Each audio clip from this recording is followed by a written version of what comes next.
Well, that's where we begin. Thank you for joining us for Midday. I'm Jillian Smuckler. And I'm Matt Fonts. We begin with the kickoff of the Utah legislative session.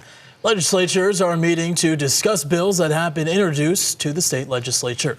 ABC4's chief political correspondent Lindsay Aerts is live at the state capitol. Lindsay, I understand you talked to Governor Cox this morning. What did he say his issues are and priorities this session will be? Yeah, well, Jillian, we talked about a lot of things, everything from election reform to potential tax cuts that could be coming for Utahns. Also, potential changes to the Utah Supreme Court. Now, we also know that the legislature wants to tackle things like energy production, housing, and higher education. But as you can see, guys, it is a very busy day here on Utah's Capitol Hill. We've got the school children that come out to see all of the first day of the Utah legislature. Now, day one in particular has a lot of pomp and circumstance. Lawmakers, of course, gathering in their respective chambers this morning, hearing speeches and performances from some local school groups.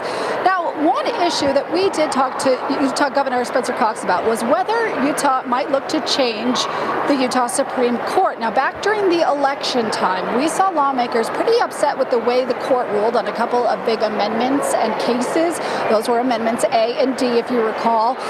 And Utah's legislative leaders signaled that judicial reform could be coming. Well, the question is, do they look to expand the court? Could they even make judges elected?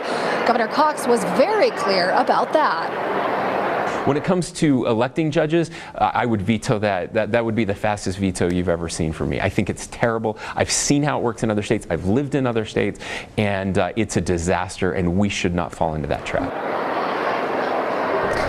Now, this afternoon, lawmakers will get to the business of starting to read in some of the bills. That's the first step before they get voted on. They'll maybe even vote on some bills. Those would probably be the bills that were heard over the interim session, where committees met over the break between legislative sessions to kind of hash out some of these big ticket items. So again, you may see some of that starting this afternoon. For now, guys, live from the Capitol on a very busy, very packed, very child-filled day, first day of the Utah legislature. I'm Lindsay Aerts for ABC4 News. Matt and Jillian, I'll send it back to you. Lindsay, obviously a very busy day still ahead this afternoon, but we wanted to take a second to welcome you to the team here this afternoon. This is the first time making your debut on Midday. And we are so happy. I know. You know everything about politics. Did I mess it up? Hopefully I didn't mess it up. You killed it. Welcome.